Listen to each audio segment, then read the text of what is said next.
Buenas tardes a todos, bienvenidos a Cuaderno de Maestra. Este es un espacio que pretende dar valor a la educación. Ya empezamos diciembre de 2020 y este es nuestro programa número 7, ¿quién lo hubiera dicho? ¿Cómo vamos avanzando? Desde este programa queremos hoy enviar un mensaje lleno de afecto a Esperanza, que es del pueblo de Ayerbe, de la provincia de Huesca. Sus familiares nos han explicado que está evolucionando muy positivamente, pero que en estos momentos está pasando el COVID. No solo ella, para nosotros nuestro mensaje es para todos los televidentes. Este ha sido un año difícil, tarde o temprano sabemos que acabará y hemos de estar todos animosos para cuando lo haga. Que sepan tanto Esperanza como sus familiares, como todos sus vecinos, que estamos pendientes de ella. Muchas gracias. En este programa hoy vamos a hablar en primer lugar con un médico, un pediatra. Se trata del doctor Diego Van Eso. Y lo que queremos hablar con él es sobre el COVID, las escuelas y los programas de vacunación, en esta ocasión bajo el punto de vista de un pediatra. He de decir que el doctor es coordinador de investigación de European Academy of Pediatric Research in Ambulatory Settings desde 2009 hasta la actualidad y tiene numerosas publicaciones en revistas nacionales e internacionales. Cuando acabemos con el doctor, pues tenemos también a la excelentísima señora Erika Sanz Melis.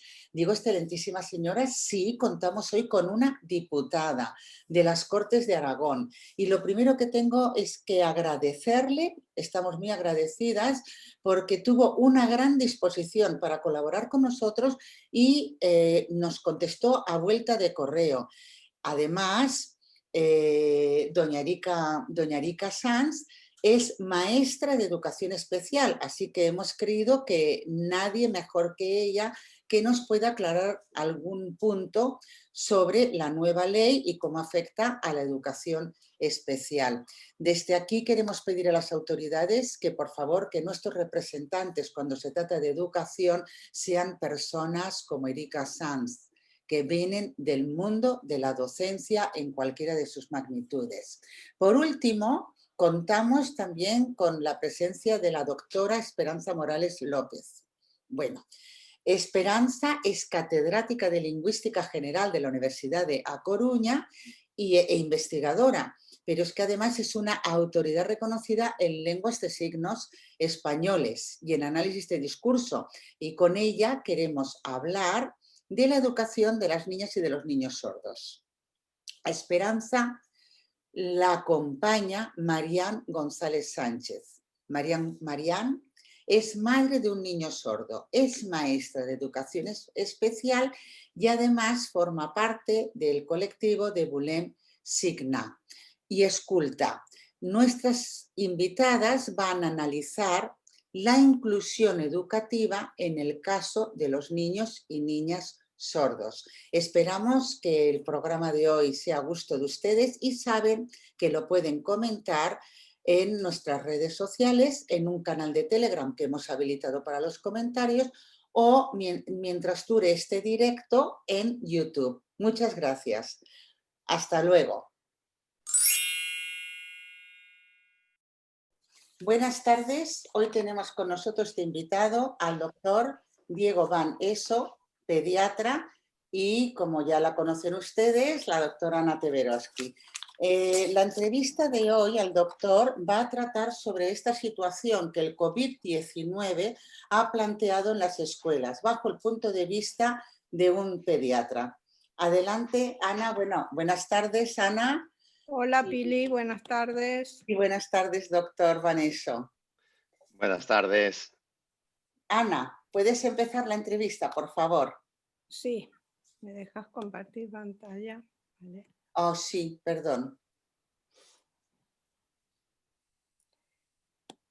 Sí, lo que queríamos preguntarle básicamente es cómo está la situación en este momento respecto al COVID y las escuelas, o sea, porque las escuelas comenzaron hace digamos, en la escolaridad de septiembre Y no sabemos si ha habido rastreo, si ha habido contactos, si ha habido muchos casos de contagio, como en otros ámbitos. Entonces, si tienes información sobre este tema, nos gustaría saberlo.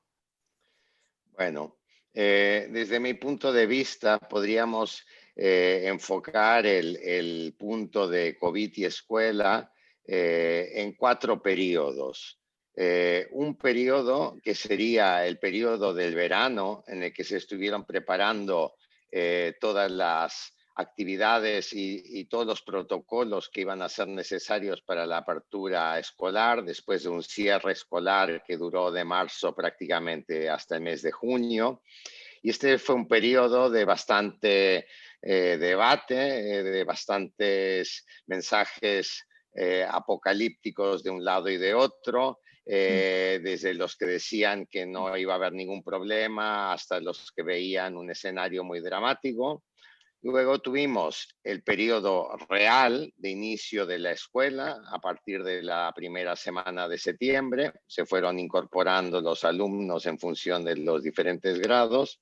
Entonces tuvimos, digamos, la primera situación de realidad. Luego, la segunda fue el creciente brote epidémico o segunda ola a lo largo del mes de octubre, y ahora encaramos como si fuese una tercera etapa con mejoría de indicadores respecto a las semanas anteriores, con un cierre de servicios, de restauración, de cultura, demás y demás en el último mes, pero sin cierre de las escuelas. Y yo diría que en el momento actual, a día de hoy, nos encontramos en una situación relativamente tranquila en este sentido. Si quieres, Ana, a continuación podemos entrar, en función de lo que me preguntes, en cada uno de los periodos.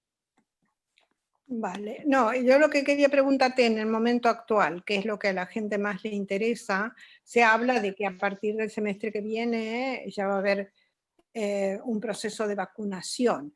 ¿Cuál es la relación de la vacunación con la población pediátrica, con la población infantil?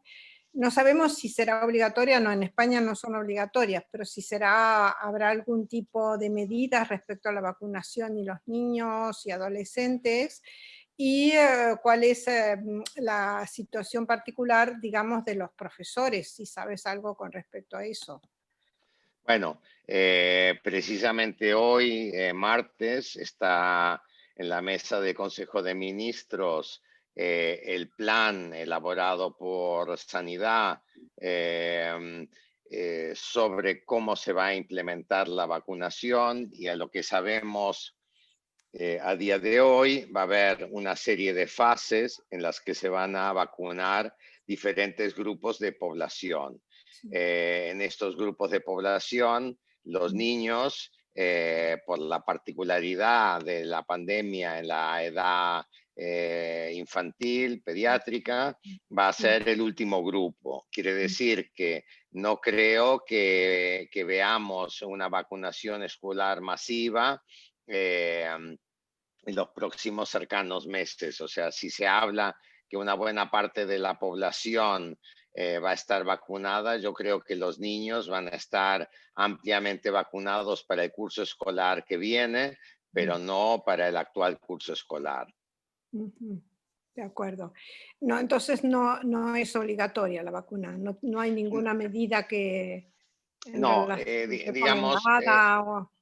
la vacunación será una vacunación recomendada, aconsejada, pero no obligatoria. El tema de la vacunación obligatoria es un largo debate en el ámbito de las vacunas, y la mayoría de los países europeos no tienen en el momento actual una vacunación obligatoria por ley. Hace unos años, por el descenso de las tasas de vacunación que ha habido básicamente en Italia y Francia, estos dos países hicieron obligatorias un número determinado de vacunas con la finalidad de que las coberturas no caigan de un determinado nivel. De todos modos, sabemos por, por, por cuestión histórica y demás que la vacunación obligatoria por ley es muy difícil de controlar, es muy difícil de aplicar, y lo mejor es que la población esté altamente convencida de la efectividad de las vacunas y de la seguridad de las mismas. De hecho, en España es un país que se encuentra en el grupo de países donde la vacunación tiene una mejor aceptación por parte de la comunidad. Y esto hay diversos estudios que lo demuestran así. Sí, es verdad, o sea, parece como que los movimientos de padres antivacuna hubieran bajado últimamente. Sin embargo, en estos últimos días o semanas, grupos, digamos, políticos han insistido en como ciertos peligros o temores respecto a la vacunación. O sea, que como que representaran a padres que tuvieran este miedo a que hubiera consecuencias de la vacunación. ¿Qué piensas sobre eso? Se ha puesto otra vez el tema sobre la discusión política nuevamente. Parece que no hubiera tanto tema y se vuelve a poner otra vez. Bueno, a ver, yo creo que esto es un fenómeno interesante. A ver, es algo que vengo siguiendo en los últimos 10 o 15 años, y en general no me gusta hablar mucho de grupos antivacunas, porque si bien existen núcleos de gente que claramente se posicionan en contra de la vacunación y de todas las vacunas por razones político-ideológicas y demás, estos grupos son realmente hoy por hoy muy minoritarios. Lo que sí existe en la población y en la sociedad, y esto es algo que tenemos que abordar de una manera clara, es un porcentaje de la población que puede ser reacia, o que tiene dudas, o que tiene miedos, o que quizá es favorable a algunas vacunas pero no a otras. Entonces, agrupar todo ese conjunto de movimiento social dentro de un concepto de una casilla, de ponerles antivacunas, a mí personalmente no me gusta. O sea, creo que son grupos más bien reacios a la vacunación. Y después hemos de decir que esto más o menos siempre ha ido existiendo. Quizá ahora es un poquito más fuerte que en otras épocas. Como lo es también otro tipo de movimientos que desafían el conocimiento científico, como pueden ser los terraplanistas o la gente que niega el cambio climático o demás. O sea, formaría parte de eso. De un grupo más común, claro. Sí, si miramos los datos, por ejemplo, en encuestas que se hicieron en España últimamente, el Instituto de Salud Carlos III publicó una encuesta en agosto sobre qué porcentaje de la población española decía que no se vacunaría de la COVID, y lo situaba en alrededor de un 30% de la población en el mes de agosto. En el mes de septiembre, el CIS, en su barómetro, la cifró en 40%. Y curiosamente, en el mes de noviembre, en el 47%. O sea, parecería que a medida que se acerca el momento de vacunarse, el miedo aumenta. Y esto siempre ha sido así. Y cuando tú le preguntas a la gente que es reacia, todos dicen, bueno, yo no quiero ser el primero. O sea, aquí hay mucha gente. Perdón, no se oye. Entonces, es muy probable que a medida que luego la vacunación real comience y se vea que es efectiva, que es segura, que no hay efectos secundarios,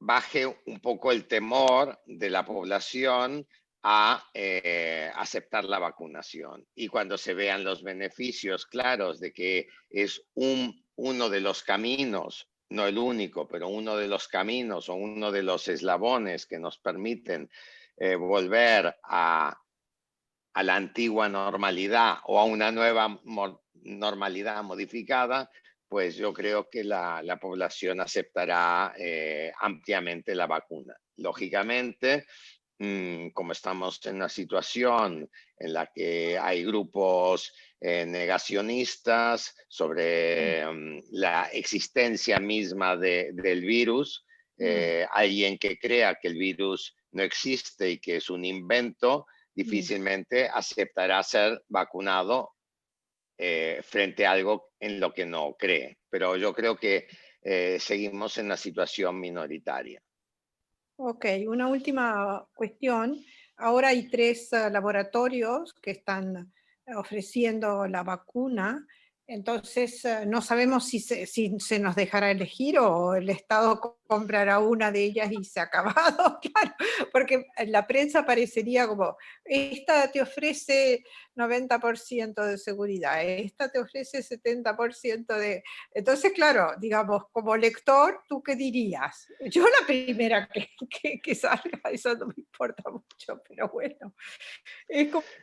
A ver, quería volver un poquito atrás en una cosa respecto de la vacunación, que sí que dijimos que los niños probablemente será el último grupo, pero probablemente no así con los maestros. O sea, los maestros considerados en servicios esenciales estarían en el segundo o tercer grupo a vacunarse. Por lo tanto, antes se vacunarán los maestros que sus alumnos. Volviendo a las diferencias entre las vacunas, estamos en este momento simplemente con unas notas de prensa que nos informan de eficacias en análisis preliminares, quiere decir en un subgrupo de pacientes en los que se ha analizado la eficacia. Por lo tanto, los profesionales no tenemos todavía la visión completa, no tenemos todos los datos de la fase 3 y por lo tanto es difícil en este momento y probablemente será difícil durante mucho tiempo saber si una vacuna es superior a otra. Lo que está claro es que los gobiernos de todos los países que han podido ir comprando vacuna en previsión, han comprado de diferentes vacunas y por lo tanto habrá remesas de unas vacunas y otras y no se podrá elegir, yo me quiero poner esta, yo me quiero poner la otra. Se irá poniendo la que digamos, bueno, la que vaya llegando primero será para los grupos primeros. Si primero vamos a vacunar a la gente que está en residencias y a los profesionales sanitarios de primera línea, pues no podemos decir, yo me espero 4 meses a la vacuna esta que me gusta más. Creo que eso... No, bueno, pero se presenta un poco como competición de sí, marcas, ¿no? sí. Bueno, pero yo creo que este es un fenómeno que abarca a todo lo que ha ido pasando con la COVID, en la que el público está ávido de saber, la prensa Sí, está ávida de publicar sí. y información que normalmente no llega al común de la gente está, digamos, en boca de todo el mundo. Esto fue todo el debate del verano sobre que el inicio de las escuelas sería un desastre. De hecho, hay padres que no han escolarizado a sus hijos, no los han llevado a la escuela por el temor que hubo y después la realidad ha demostrado que no ha sido la escuela no ha sido un motor de contagio. Quiere decir que en la escuela se han detectado casos, igual que se han detectado pues en la sociedad, ni más ni menos. Y en todo caso, si yo diría que un poco menos, porque digamos los protocolos de lavado de manos, de no ir al cole con el mínimo síntoma de enfermedad y demás, ha llevado a que la escuela funcione como un entorno relativamente seguro. ¿Se ha tenido que confinar clases? Sí, muchas. He sacado hoy los datos a día de 24 de noviembre. En este momento hay 20.000 alumnos confinados. ¿Es mucho 20.000 alumnos? Bueno, es el 1,41% de todo el alumnado de Cataluña. Hay 1.000 docentes confinados, es el 0,63% de los docentes. Y hace 10 días, pues era el doble. O sea, en estos 10 días ha bajado a la mitad. O sea que si seguimos haciendo las cosas relativamente bien, yo creo que llegaremos a las fiestas, a las vacaciones de Navidad con un nivel bastante bueno a nivel escolar, y el tema será ver en enero, al reiniciar, en qué punto nos encontramos. Muchas gracias, Diego. Estoy convencida de que tus palabras son tranquilizadoras para padres y maestros porque das muy buena, digamos, información en el sentido científico del término. Para estas condiciones son muy buenas noticias, digamos, Sí, tranquilizadoras, en el sentido de que es una comunidad que se ha comportado de manera racional respecto a la situación, ¿no? Sí, yo como pediatra tengo pacientes, muchas madres que de la consulta son maestras, profesoras, trabajan en el mundo educativo, y en general he visto, ha habido problemas evidentemente en sitios puntuales, pero visto desde una globalidad, el plan ha funcionado bien. Se ha podido llevar adelante la educación durante estos meses, las escuelas están abiertas, que es para nosotros también muy importante. Y sí, yo creo que doy una visión optimista, pero bastante realista. O sea, no soy una persona que quiera vender un optimismo basado en humo. O sea, el optimismo yo creo que lo podemos basar en que en Cataluña en este momento y en España también está bajando la incidencia de COVID en la comunidad. Se ha podido mantener abierto el sistema educativo y tenemos vacunación en puertas. Por lo tanto, podemos ser moderadamente optimistas sin perder de vista que la pandemia ha sido un gran drama en la sociedad, tanto por enfermedad, por fallecimientos, por cuestiones económicas, por ruptura de la equidad social y demás. O sea, no podemos olvidar que es una situación muy dramática. Muy dramática. Muchas gracias, Diego. Pili. La desinformación se cura con datos, pero datos... Sí, exactamente. Sí. Sí, bueno, estamos encantadas de tenerte con nosotras y te pediríamos pues que más adelante, sin cansarte, pudiéramos volverte a preguntar. Nos ha quedado por preguntar qué pasó en cada fase, pero es que saldrán más preguntas y de este cuaderno de maestra nos gustaría pedirte un poco más adelante que nos sigas informando también como lo has hecho ahora. Perfecto. Muy bien, Gracias, no hay problema. O sea, cuando la cosa empiece a estar un poco más rodada, veremos. Ya sabéis que van surgiendo temas nuevos constantemente y por lo tanto, pues hay tema para debate. Bueno, doctor, Gracias. hasta siempre.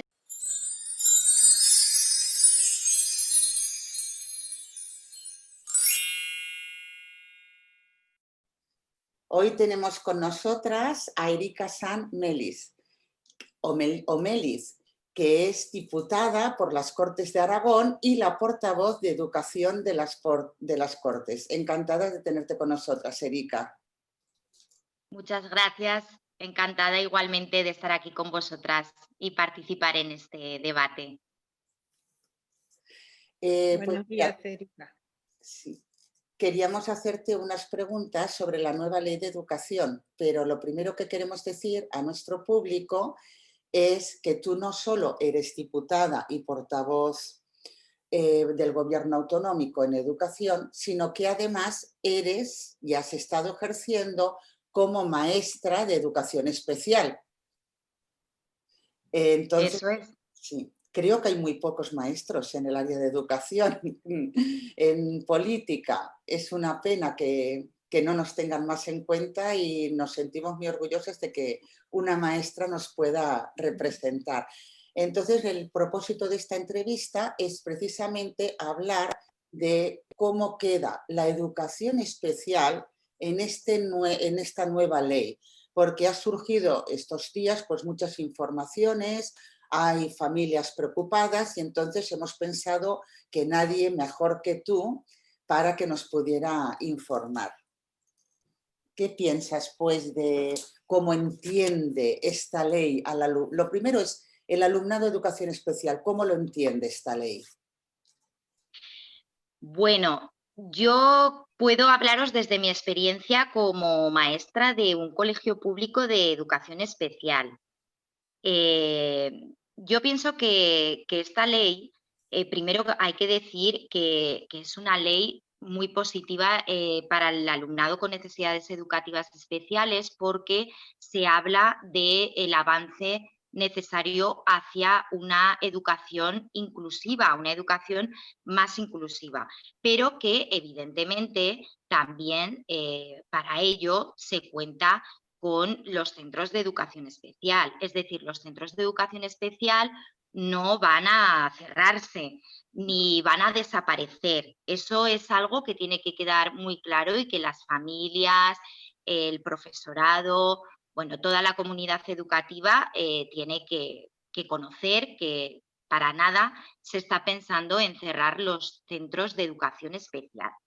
Además, deberíamos incluso hablar, ya que hay pocos debates de educación, pues cuando se habla de educación hay que poner en valor el reconocimiento tan importante a la labor que han desarrollado y que desarrollan los colegios de educación especial, porque son los que han permitido desde el comienzo del acceso a la educación, de la universalización de la educación y el derecho a la educación de todas las personas, son los que han permitido la escolarización de los niños y niñas con discapacidad en el sistema educativo. Por lo tanto, hay que reconocerlos y hay que valorarlos y ponerlos en el sitio que se merecen, que es muy importante dentro del sistema educativo. Sí, totalmente.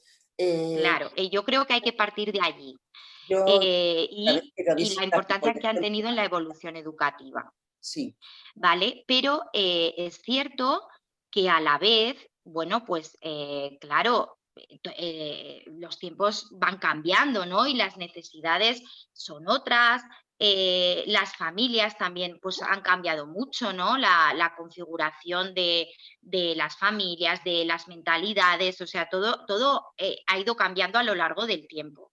Y entonces, bueno, también se ve una necesidad social de empezar a tener, bueno, pues una educación más inclusiva en los centros ordinarios, que los niños y niñas con necesidades educativas especiales puedan acudir a sus centros del barrio, del pueblo donde viven, como el resto de los demás niños y niñas. Y además, así lo reconoce la Convención Internacional de Derechos de las personas con discapacidad, la cual ha sido ratificada por España en 2008. Eso quiere decir que obliga, bueno, tendríamos que hablar luego mucho del derecho internacional y de cómo al final, bueno, pues se hace más caso o menos caso, pero la realidad es que está ratificada y que es algo que debemos cumplir. Y además Naciones Unidas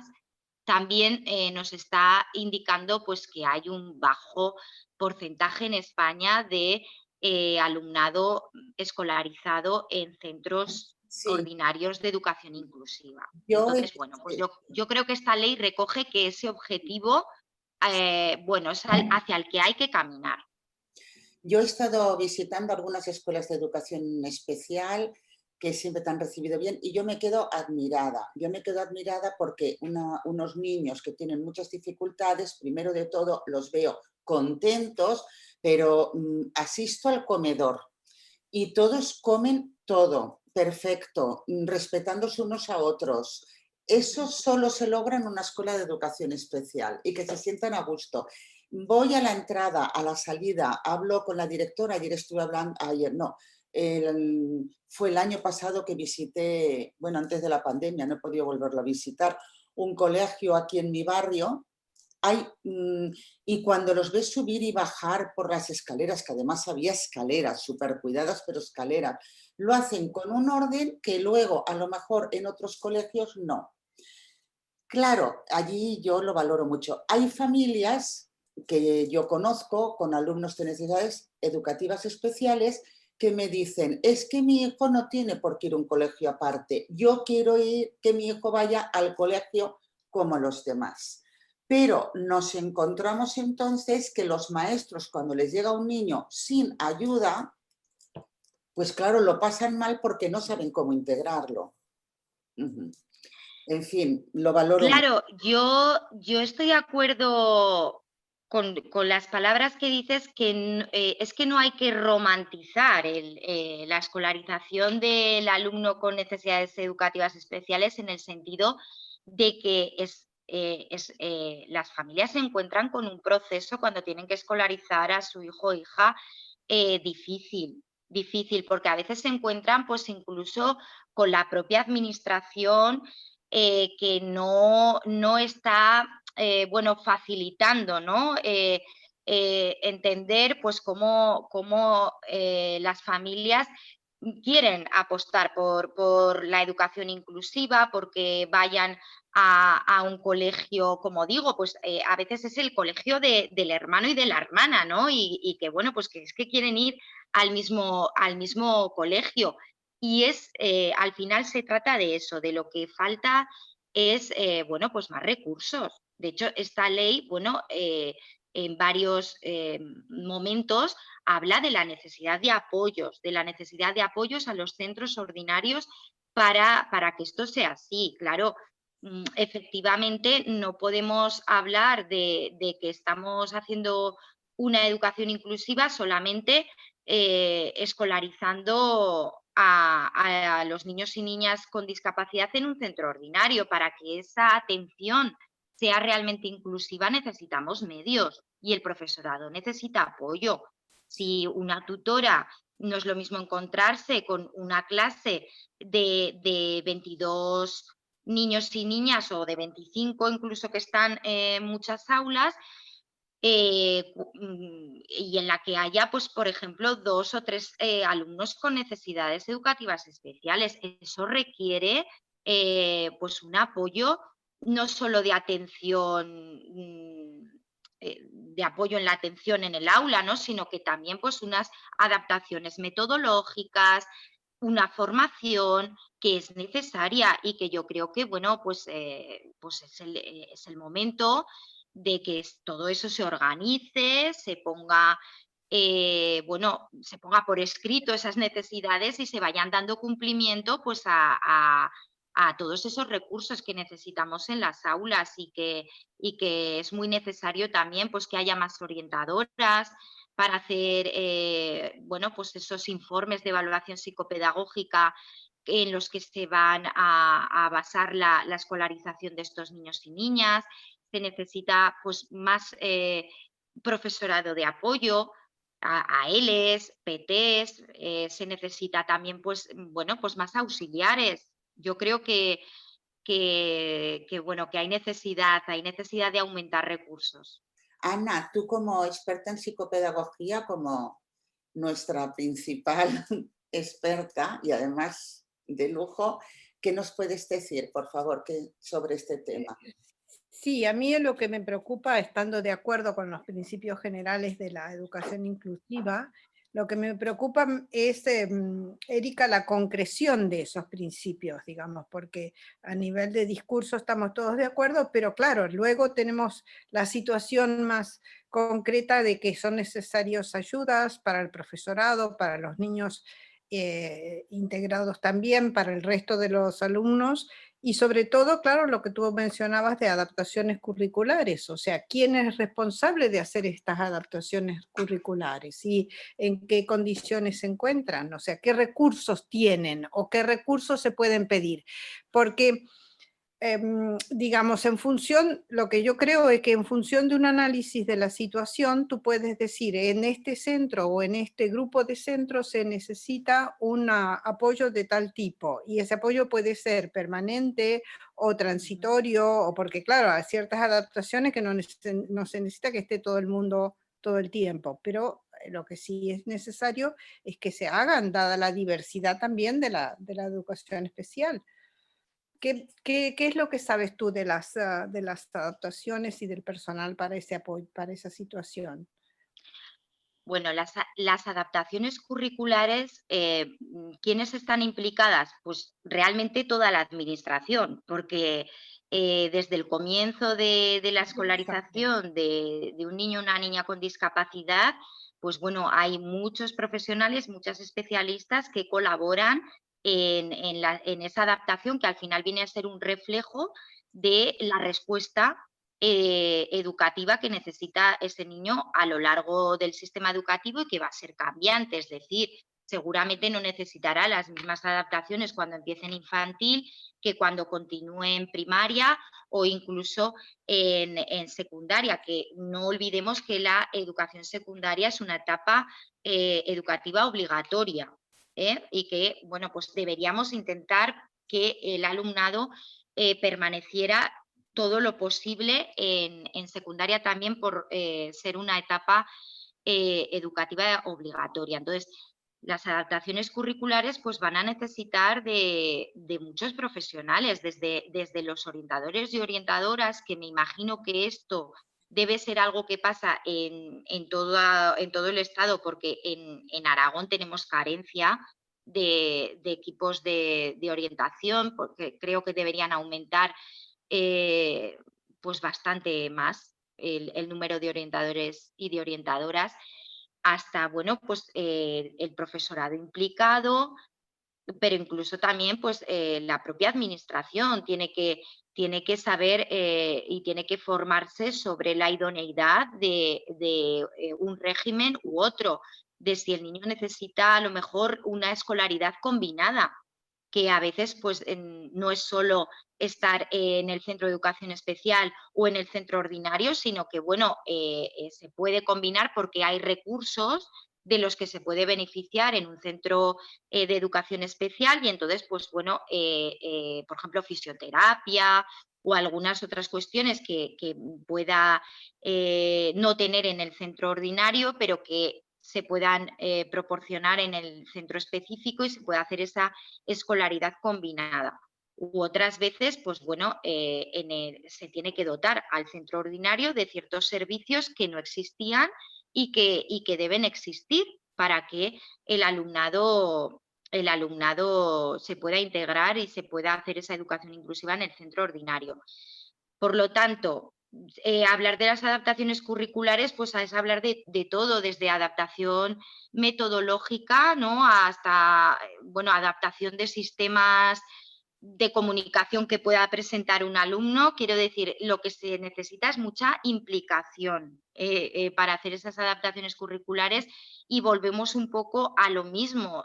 Necesitamos recursos para que eso sea posible y muchísima coordinación, porque a veces también falta esa coordinación que luego pues hace que a lo mejor no se pueda llevar a cabo pues esas adaptaciones como se debería, ¿no?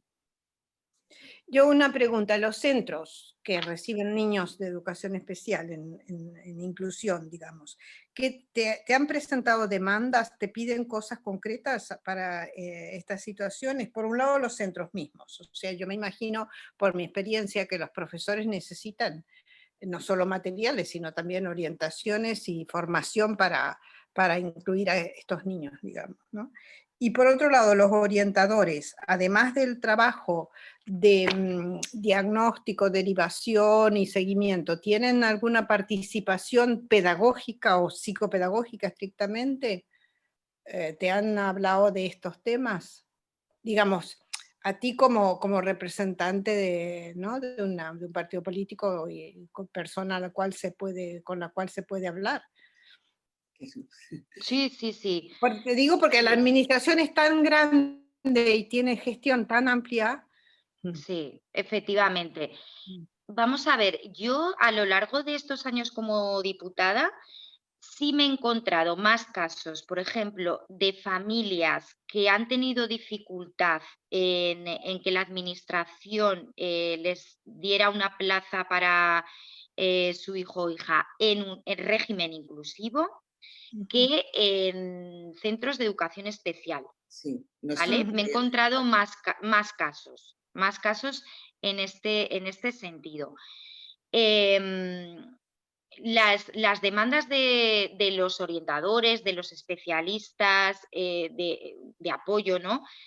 Vienen a ser, pues yo creo que básicamente y en general, pues es la falta de profesionales, ¿no? Y, por ejemplo, la estabilidad del empleo es muy importante que saquen plazas de empleo público que no hay esa, o sea, que hay esa carencia de plazas, ¿no? Y bueno, pues ya sabéis, tú sabrás, Ana, que, bueno, pues para una persona interina, por ejemplo, que cambia de curso en curso de centro, pues solo el conocer el volumen de todo el alumnado que presenta necesidades o al que tiene que atender, a lo que va a hacerse con todo lo que tiene que conocer, ya casi ha terminado el curso.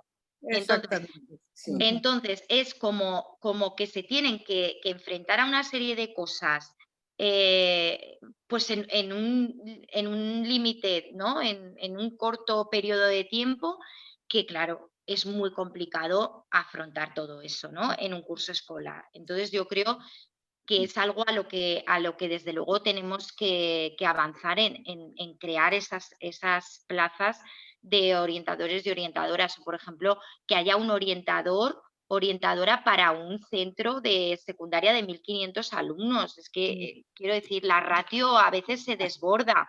Es que yo creo que es desbordante, o sea, que se necesitan cambios y se necesitan cambios estructurales para que, como digo, es que efectivamente es muy bonito el discurso y es muy bonito pues hablar de la educación inclusiva, pero al final detrás de eso tiene que haber unos compromisos claros en recursos y en apoyos para que todo esto se pueda dar de la mejor forma posible, ¿no? Y en cuanto, yo quería también decir en cuanto a metodología, la importancia de los centros de educación especial, que esta ley los va a reconocer, los reconoce como centros de referencia. Yo quiero decir que es muy necesario porque los centros de educación especial, que siempre han estado abiertos, siempre, o sea, es maravilloso ver cómo entran, salen de allí personas, colectivos, asociaciones que tanto aportan como aprenden y se llevan para poner en práctica un montón de cuestiones, ¿no?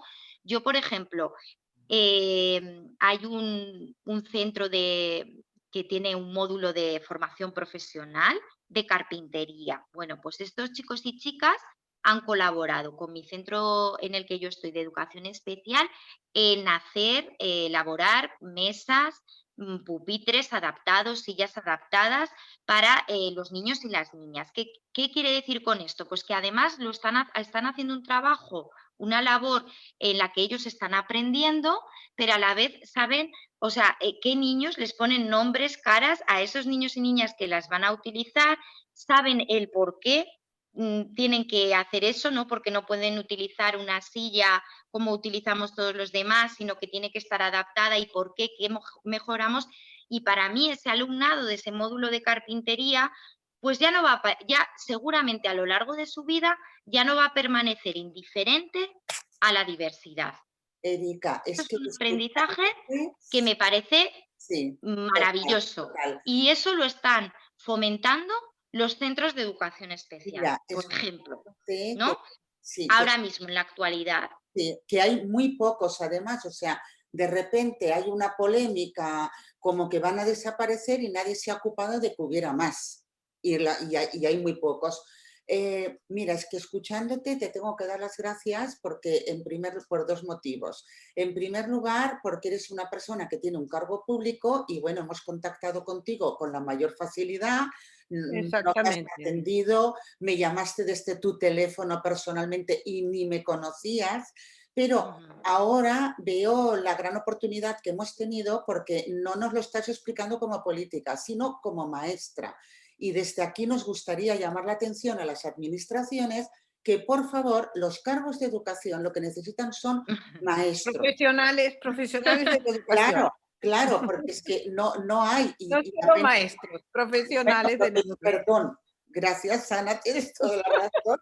Pero bueno, una persona que imparte matemáticas o literatura no es una persona que puede impartir o ayudar en psicología como tú o en el mismo profesora de primaria o como Erika de educación especial, porque no pueden tener esta visión. Entonces, bueno, oírte hablar para nosotras ha sido maravilloso. Te damos las gracias. Muchas gracias.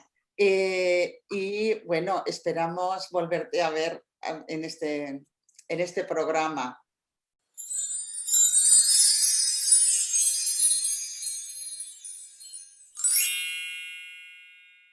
Como hoy estamos dedicándonos a la educación especial, hemos querido también tratar un tema muy relacionado, estrechamente relacionado, que es la educación de los niños sordos. Así pues, tenemos con nosotras a Esperanza Morales. Buenas tardes, Esperanza. Hola, buenas tardes. Hola. Esperanza es catedrática de Lingüística General de la Universidad de A Coruña y una de las mayores especialistas en lenguaje de signos. Y también damos la bienvenida a Marián González. Hola, buenas tardes, Marián. Hola, buenas tardes. Bueno, Marián es madre de un niño sordo, además es profesora de educación especial y presidenta de la asociación Bulem, Signa y Esculta. Entonces, empezamos con las preguntas. Ana, por favor, ¿qué te gustaría preguntar a nuestras invitadas? Hola, Mariano, hola, Esperanza. Para comenzar, o sea, vosotros habláis en documentos que yo he leído, que me ha pasado Esperanza, vosotros habláis que, digamos, históricamente hay una situación de aislamiento y de privación lingüística en el caso del alumnado sordo, y que, que después vamos a ver, os preguntáis si esta ley soluciona ese problema o no lo soluciona. Entonces, a mí me gustaría que explicaras un poco el concepto de privación lingüística y aislamiento lingüístico. Y con este mismo tema, vosotros también hacéis mención a la doble privación que se ve en, digamos, este alumnado sordo en esta situación. ¿Podéis explicar estos conceptos, Esperanza y María? Sí. Empiezo yo y si te parece y continúas, sí. Marian, lo hacemos brevemente, okay. Y luego después ya nos podéis preguntar más detalles. Tradicionalmente los sordos han sufrido bastante problema con la alfabetización. Siempre ha sido un colectivo que ha tenido dificultades en la alfabetización porque no es fácil enseñar cuando ellos no escuchan. Pero siempre, tradicionalmente, los colegios de sordos suplían esta privación con la enseñanza de la lengua de signos. Aunque la lengua de signos estaba prohibida en las escuelas oficialmente, pues al final todos signaban en las escuelas. Y eso se ha dado pues hasta hace poco. ¿Qué ha pasado en esta última década o 2 décadas? En principio, en España empezaron a introducirse la idea de que podían abrirse colegios bilingües o unidades bilingües dentro de colegios ordinarios en donde se enseñara también en la lengua de signos. El problema que ha habido en estos últimos años es el de la generalización de los implantes. Entonces, en principio, el implante en sí no tiene nada negativo, Pero lo que se está viendo es que los resultados de los implantes no son tan alentadores como se ha pensado. Entonces, lo que estamos viendo de la constatación empírica es que hay muchos niños con privación lingüística. Privación lingüística nosotros la definimos como una doble discapacidad. Primero, por ser sordo, y después le estamos provocando un deterioro, lo que es un déficit cognitivo y social, porque a estos niños, esperando al que el implante funcione y si funciona, se les está privando de un entorno comunicativo rico, porque esos niños pueden pasar varios años incomunicados hasta que el implante funcione, pero en muchos casos el implante no funciona. Entonces, claro, eso es el problema que se ha dado en los últimos años. Tenemos niños sordos a los que ahora ya no se les enseña la lengua de signos como hace unos años. ¿Por qué? Porque se ha pensado que el implante iba a solucionar porque iba a recuperar la audición. Como eso no está pasando al 100%, pues entonces nos estamos encontrando con muchos casos que Marianne, como presidenta de la asociación Volem Signar i Escoltar, pues conoce más de... Yo conozco algunos casos y personalmente, pero ella conoce muchísimos más porque está recibiendo continuamente quejas en este sentido, de padres que se están dando cuenta que su hijo no adelanta en los implantes, no mejora la audición y tampoco se comunica. Ese es el problema. Por eso hablamos de una doble discapacidad. La primera te viene naturalmente, pero la segunda la estamos provocando nosotros, el sistema educativo.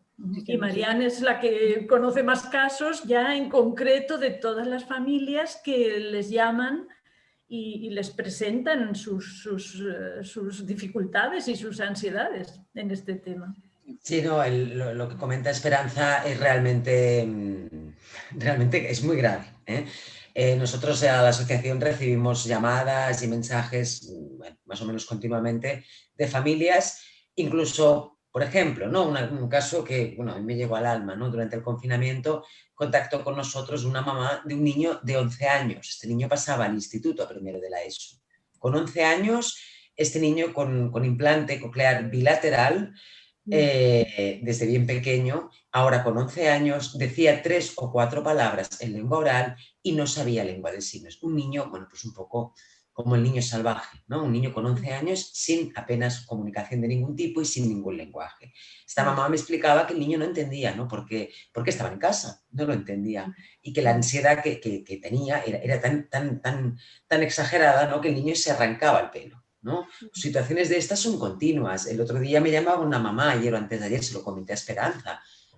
No un caso tan exagerado porque es un niño que ha ido perdiendo audición, pero es un niño que está con 11 años en quinto de primaria, con un nivel de segundo, con grandes dificultades y grandes carencias en el lenguaje oral.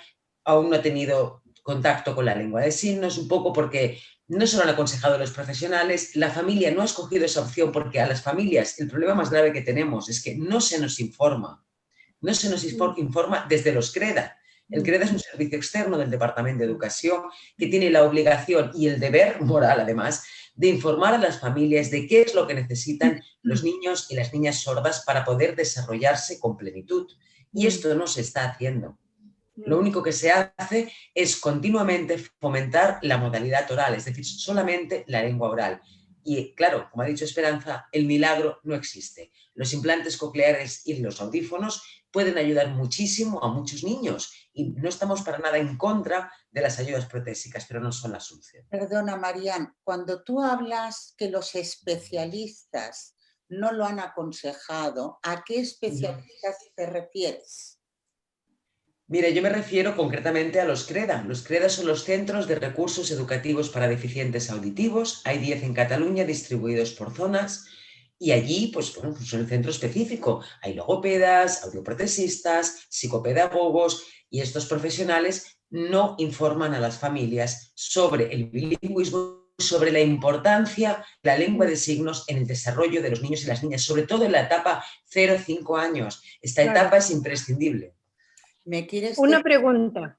Perdón, una pregunta que no estaba prevista, pero que me ha suscitado, ya lo había pensado. ¿A partir de qué edad se pueden hacer los implantes? Primero, porque claro, es evidente que esta edad, hasta los 5 años, como tú dices, es el momento de adquisición del lenguaje. Entonces, por un lado esto, y por otro lado, se supone, o digamos, se pensaba que hasta la adolescencia no había, digamos, dificultades de que un niño aprendiera una lengua de manera más o menos natural. Esas son dos cuestiones, digamos. Esas dos cuestiones, ¿qué es lo que respondéis?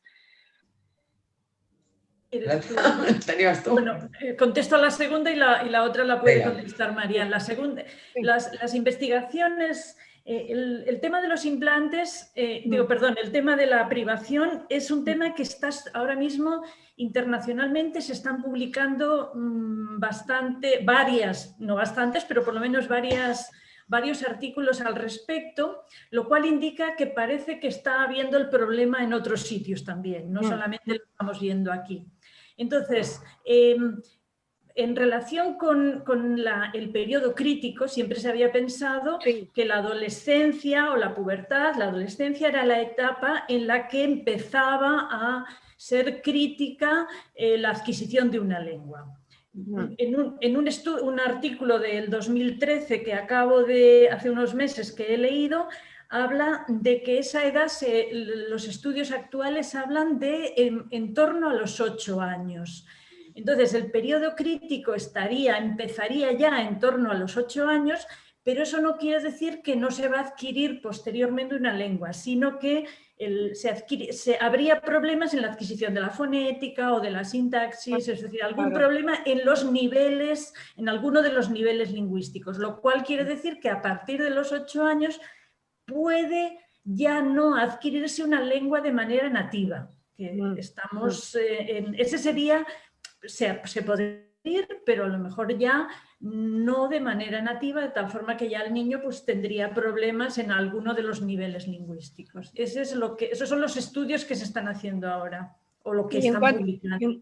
Y en cuanto al implante, ¿a qué edad se puede hacer? Mira, aquí en Cataluña tenemos el protocolo de la detección precoz de la sordera, ¿vale? Y en los hospitales se sigue este protocolo. Los hospitales de referencia en San Juan de Dios y el Hospital de San Pau. El hospital de referencia es San Joan de Déu.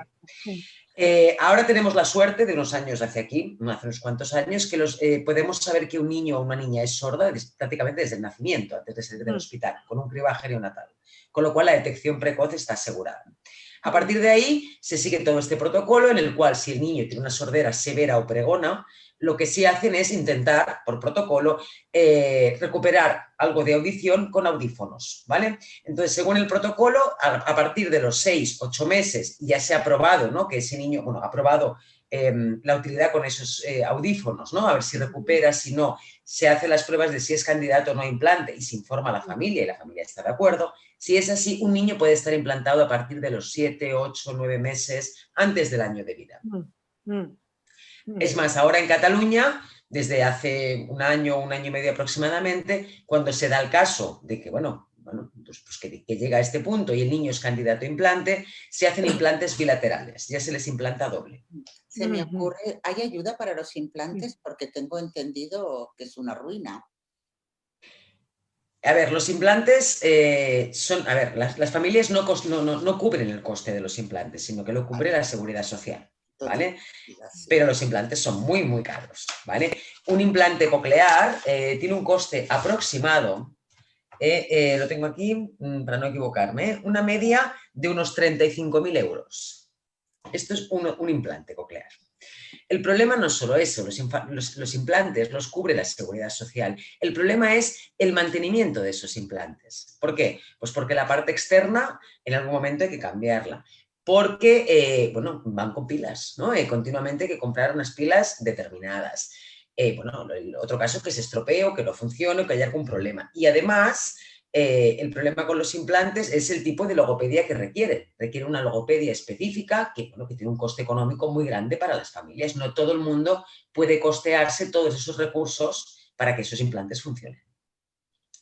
O De sea, todas maneras, no hay milagro, ¿eh? El implante no es un milagro. Puede ayudar muchísimo en algunos casos y no estamos para nada en contra, al contrario. ¿Por qué no? aunque financie el implante que lo atiende la Seguridad Social, hay un gasto para la familia, pero la logopedia no la pagan, pregunto, para la logopedia específica para el implante no está cubierta, no la pagan, la pagamos todos, no está La cubierta. pagamos todos. Desde los CREDA sí que hay unas horas de atención que normalmente reciben en la propia escuela los niños y las niñas sordas, pero con esto no es suficiente.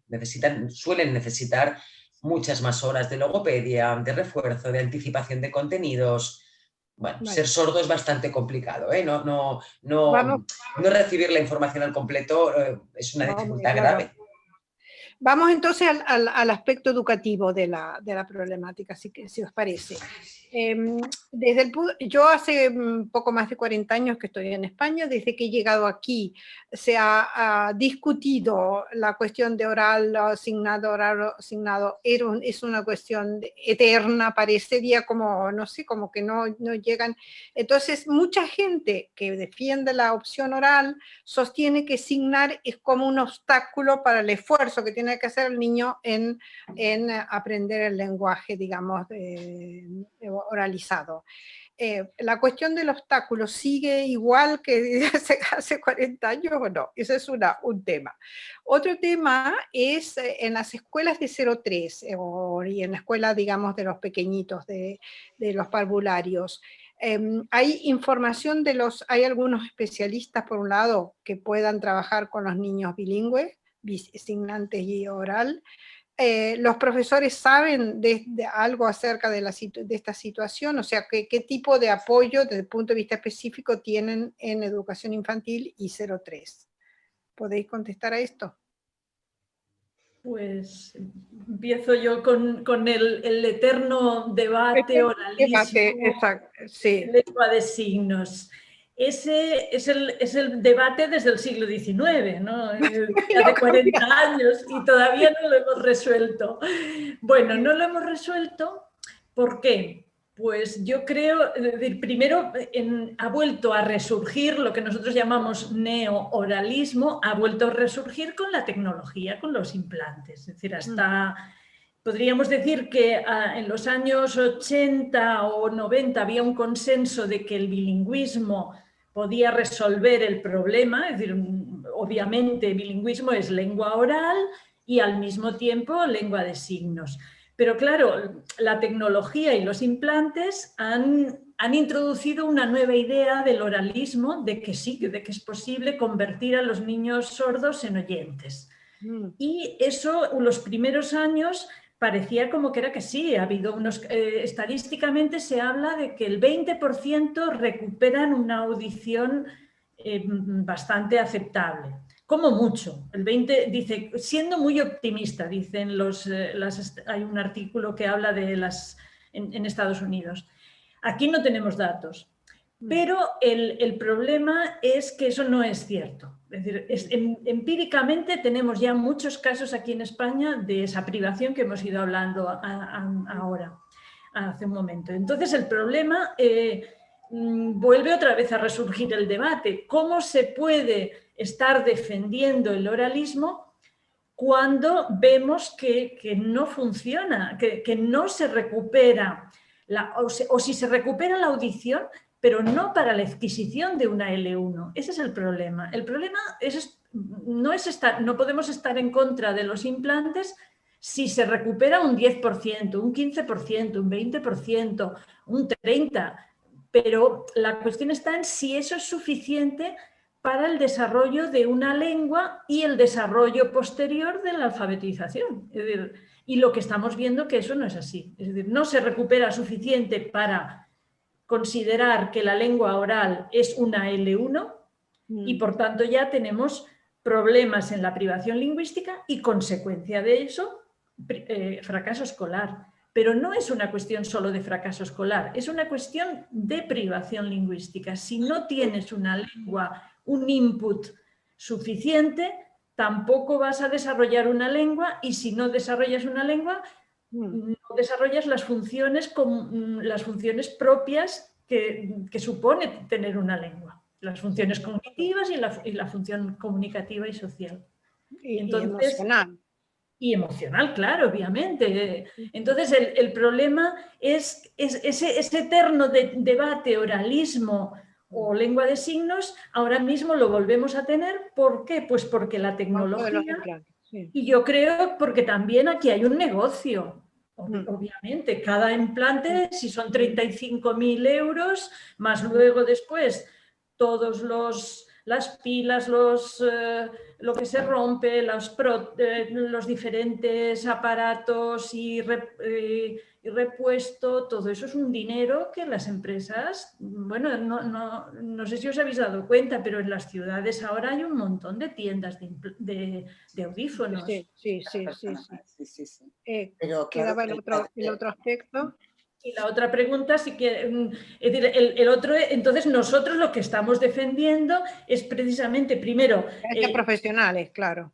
Claro, prestar atención a que ahora mismo tenemos unos niños que están sufriendo privación lingüística. ¿Cómo se soluciona eso? Pues obviamente hay que plantearse la lengua de signos desde los 0 años, porque además la mayoría de los niños sordos nacen en familias oyentes. Claro, sí. Exactamente, claro. Es el problema, ¿no? Que es el caso de Marian, ¿no? Que de niños que... Niño, claro.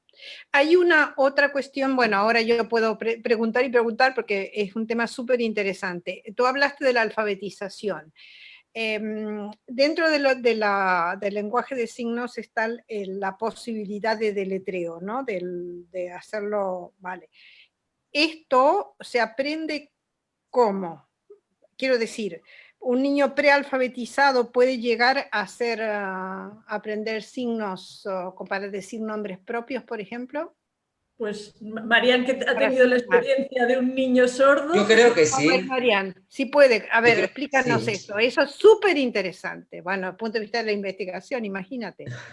Bueno, a ver, un niño sordo, incluso sin restos auditivos, sí. Ese niño tiene conciencia fonológica, entonces, porque no tiene restos auditivos. Con lo cual, aprende, a él le da igual aprender el nombre el signo de la persona, puede ser el signo de esperanza, por ejemplo, es este. Puede aprender el signo de la misma manera que puede aprender esperanza y haría todo ese deletreo, sin saber seguramente que son letras, ¿no? Prealfabetizado. Claro. Pero podría hacerlo, porque asocia ese signo, ¿no? El significado de ese signo con el signo con el significado, es lo mismo, de la misma manera. Lo que pasa es que no hay una conciencia fonológica, evidentemente. No, pero bueno, hay una conciencia signante, es el equivalente. Claro. Porque sí, es analítica. Pero sería equivalente, sí, sería equivalente al nombre de esperanza. Es una de esperanza. No, porque esa es una cuestión que yo continuamente le he estado planteando a la gente que trabaja con sordos, diciéndole, bueno, pero a través del signado pueden acceder a la comprensión del sistema alfabético. Es muy importante con los niños sordos, cuando son muy pequeños, tengan o no restos auditivos independientemente, precisamente para despertarles ese interés, jugar mucho a deletrear. Teniendo un abecedario, claro. Hay que jugar mucho a deletrear de todo. Nosotros en casa, cenando, siempre, cada día jugábamos a deletrear. Yo deletreo, tú adivinas, tú me deletreas, yo adivino. Y esto da una agilidad muy importante que ayuda muchísimo después a la lectura. ¿A qué edad lo hacías esto? ¿A qué edad? Pues lo hacíamos desde los 3 años y medio, 4 años aproximadamente. Jugábamos a deletrear. Claro, otra cuestión es, una vez que se aprende digamos, el lenguaje escrito, ¿esto ayuda en el proceso de desarrollo lingüístico? Claro. Ayuda, claro. Sí. Igual que cualquier otro niño. Sí. Claro. Tal vez más que cualquier otro niño, ¿no? Ahí tienes es diferente. Bueno, los niños sordos siguen otro camino en la adquisición de la lengua escrita. Su camino es distinto, es más lento, normalmente. Pero claro, la cuestión es lo que decíamos antes. El problema es que ahora mismo la mayoría de los niños sordos, excepto en los casos de familias sordas, la mayoría de los niños la mayoría de los niños sordos nacen en familias oyentes y los primeros años se pierden en la comunicación. Claro, se desarrolla porque no hay estímulo. Ahí está el problema. El problema es que ahora mismo todos los niños, incluso los implantados, todos los estudios que se están haciendo, por lo menos en España se han hecho estudios de algunos niños implantados, van con retraso de 3 o 4 años, pero es que la mayoría desde 0 años hasta que los padres asumen la sordera, hasta que aprenden lengua de signos, si Claro, lo aprenden. claro. Entonces, podríamos decir que su situación comunicativa es muy pobre en los primeros años. Por eso Claro. es muy importante que haya unidades bilingües en las escuelas de 0 a 3 años, para que ellos puedan adquirir la lengua de signos desde el principio, al mismo tiempo que la lengua oral. ¿Para qué? Para suplir los primeros años que en la familia la comunicación es pobre, porque los padres no saben comunicarse con ellos. Entonces, si tuviera... el problema que tenemos aquí es que, excepto en Madrid, que sí que hay 2 escuelas de 0 a 3 que tienen lengua de signos, prácticamente en el resto no hay. un sitio ni en Cataluña ni Galicia, y yo creo que el conocimiento que tenemos de otras comunidades autónomas tampoco. Por tanto, tenemos la etapa de 0 a 3 años prácticamente perdida para la mayoría de los niños sordos que tienen también padres oyentes. Además, teniendo en cuenta que el implante no es el milagro, pero bueno, podría en algún caso funcionar bastante bien o de manera bastante funcional. Bueno, pero es que el implante, cuando implantamos a un bebé, como pronto es prácticamente al año de vida. Y un implante no es te lo pongo y ya oyes, no. Vas oyendo, ese implante requiere una serie de programaciones para ir recuperando audición y en caso de que funcione más o menos bien, ¿no? Pero que no se convertirá en oyente. Pero todo eso es tiempo perdido. Estamos hablando de un niño que puede llegar a oír algo considerable a partir de los 2 años aproximadamente, o 2 años y algo. ¿Cuánto se ha perdido esa criatura a nivel de audición?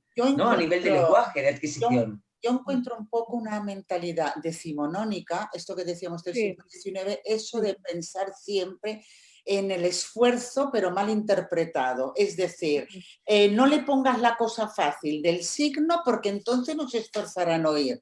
Pero oye o no oye. A ver, si no oye, ¿para qué le vas a poner todavía más dificultad? Entonces le privas de la estimulación, y un niño sin estimulación, es que va más allá. Pues cognitivamente... O sea, pero siempre es la mentalidad tensa de un esfuerzo malentendido. No es que el niño no pueda, es que no se fija. No es que tiene que esforzarse en oír. Bueno, pero no. Yo tenía una pregunta para Marian, así, como madre.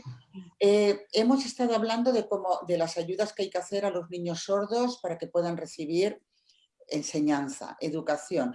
Pero vosotras, tú y en general, ¿preferís ir a una escuela que ahora se llama inclusiva o a una escuela que fuera para sordos como antiguamente, que nos la has comentado, que ya no hay, o una escuela de educación especial, que realmente no es el caso de estos niños, pero... Sí, bueno, el caso de los alumnos sordos es distinto, y es distinto porque lo que necesitan es una lengua, necesitan su lengua para adquirirla de manera natural. Y eso pasa por tener una lengua viva en la escuela, una lengua de signos viva. Eso quiere decir muchos alumnos sordos, profesores sordos, monitores sordos, asesores sordos. No quiere decir que todo el mundo tenga que ser sordo, sino que en una escuela bilingüe donde convivan sordos y oyentes, la lengua de signos, en este caso catalana, sería la vehicular para los alumnos sordos. Y teniendo un entorno rico, es suficiente. O sea, quieres decir... Necesitamos proyectos bilingües reales. No habiendo escuela para sordos, preferís la inclusiva. Esto me está bueno, yo le llamaría inclusiva. Son proyectos bilingües. Para todo el mundo. Y entonces el término técnico que se utiliza para eso es la educación compartida. Muchas gracias, porque lo anoto, Lo anoto.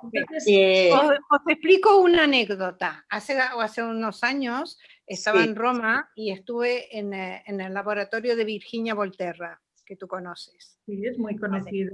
Es muy conocida. Entonces ella me hizo pasar una experiencia de hacerme sentir sorda en un mundo de sordos, porque todos signaban, todo estaba hecho para signantes y la única que no entendía, ni oía, ni veía nada era yo.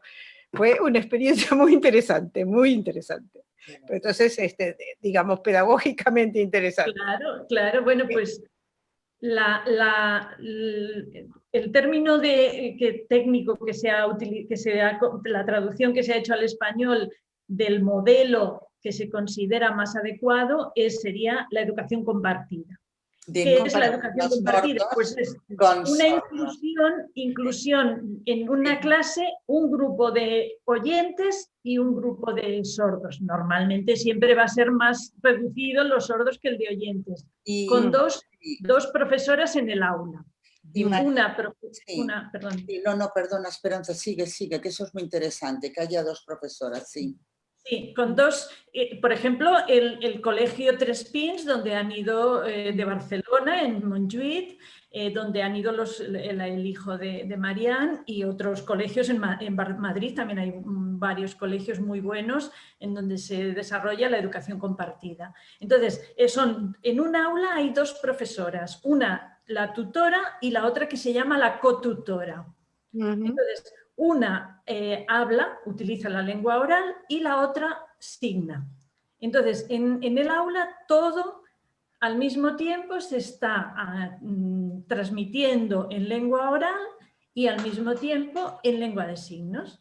Entonces, ese es el modelo, es un modelo bilingüe, obviamente, pero educativamente es inclusión, sí, pero es inclusión no en el mismo sentido que entendemos la inclusión, porque no estamos hablando de un niño sordo aislado en una escuela. Que no oye, que no entiende, que lo tienen allí.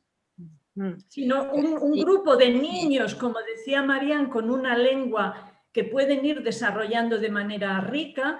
Además tienen un profesor sordo. También hay una clase, además del tutor y el cotutor, tienen clase de lengua de signos con un profesor sordo. ¿Pero hay suficientes escuelas bilingües para los niños sordos? Me da risa esta pregunta. Solamente tenemos una escuela bilingüe en toda Cataluña. Solo una en Barcelona. Entonces, ¿qué pasa con el resto? Imaginaos. ¿Aún así preferís que vayan a la escuela con todos o no? Claro que sí. Es que necesitan a sus compañeros y a sus compañeras sordas. Pero, o sea, que, aunque no sean sordos. No pueden adquirir una lengua. Necesitan discutirse por la goma, pelearse por la pelota, jugar juntos, explicar un chiste, escuchar a la maestra, ver a la maestra sorda y tener ese referente. Esas son necesidades que nosotros o las personas... El concepto de escuela compartida lo de educación compartida es muy interesante. Para no perder el tiempo que podamos llegar a esto, la LOMLOE, la nueva ley, ¿plantea algún cambio respecto a la situación de los niños sordos? La tengo aquí, Ana. Mira, el artículo 7, yo tengo aquí la LOE. La LOE no nombra, yo no lo he encontrado, la LOE no nombra en el artículo a los niños sordos. Pero en el artículo 75 se ha redactado con la nueva LOMLOE en el punto 2 diciendo: con objeto de reforzar la inclusión educativa, las administraciones educativas podrán incorporar a su oferta educativa las lenguas de signos españoles. La pregunta del millón es, cuando llegue a las autonomías, aquí pone podrán. Luego, ¿lo harán o habrá problemas? Podrán. Estoy buscando, podrán. O sea, ahí lo dejan. Digamos que la ley aconseja que adquieran las lenguas de signos, pero al poner podrán, esto es la ley del Estado. Al llegar a la autonomía, cada autonomía a ver cómo la aplica, ¿no? Bueno, pero la misma ley ya no es... Cuando dice podrán, quiero decir que no están convencidos de la necesidad y no están convencidos, y después de todo lo que nosotros, las reuniones que hemos tenido Marianne y yo con los diferentes grupos políticos, después de todo lo que hemos explicado de privación lingüística, de la necesidad de superar la privación lingüística con la lengua de signos y con una educación con la lengua de signos, claro, que incluyan esto, pues quiere decir que o no han entendido el problema grave que tenemos ahora, o detrás hay intereses No me gustaría engañar a nuestros televidentes y he encontrado el punto exacto de la antigua ley y no lo veo muy diferente ahora. Entonces, antes de acabar la reunión, dice, la antigua ley, la LOE, con objeto, el mismo punto 2, artículo 75.2, que con los datos se combate la desinformación. Dice, con objeto de reforzar la inclusión educativa, las administraciones educativas podrán incorporar a su oferta educativa las lenguas de signos españoles. Es decir, aquí pueden incorporar a su oferta y aquí podrán incorporar. Es lo mismo. O sea, se ha ganado un grado y medio, pero no se ha ganado todo. A la práctica nada. Claro, se ha ganado algo. Uno habla, pero sí. No. El problema está, yo creo que el problema está en no haber entendido que la discapacidad sensorial no es discapacidad en el mismo sentido que la otra. Es decir, un niño sordo no es evolutivo. Desde el momento que evolutivamente ha surgido una lengua para cubrir su falta de audición, ya no es el mismo problema, ya no es una discapacidad de la misma forma, es una discapacidad que... Justamente yo creo que ahí está, porque cuando se habla de las lenguas oficiales o cooficiales no se incorpora lengua de signos entre las lenguas. No se considera lengua. Vamos a tener que dejar esta discusión para otro momento. ¿Tú crees, que no se la considera lengua? Bueno, no se la considera de la misma manera. Hasta pronto. Hasta pronto. Muchas gracias. Adiós. Gracias a vosotras.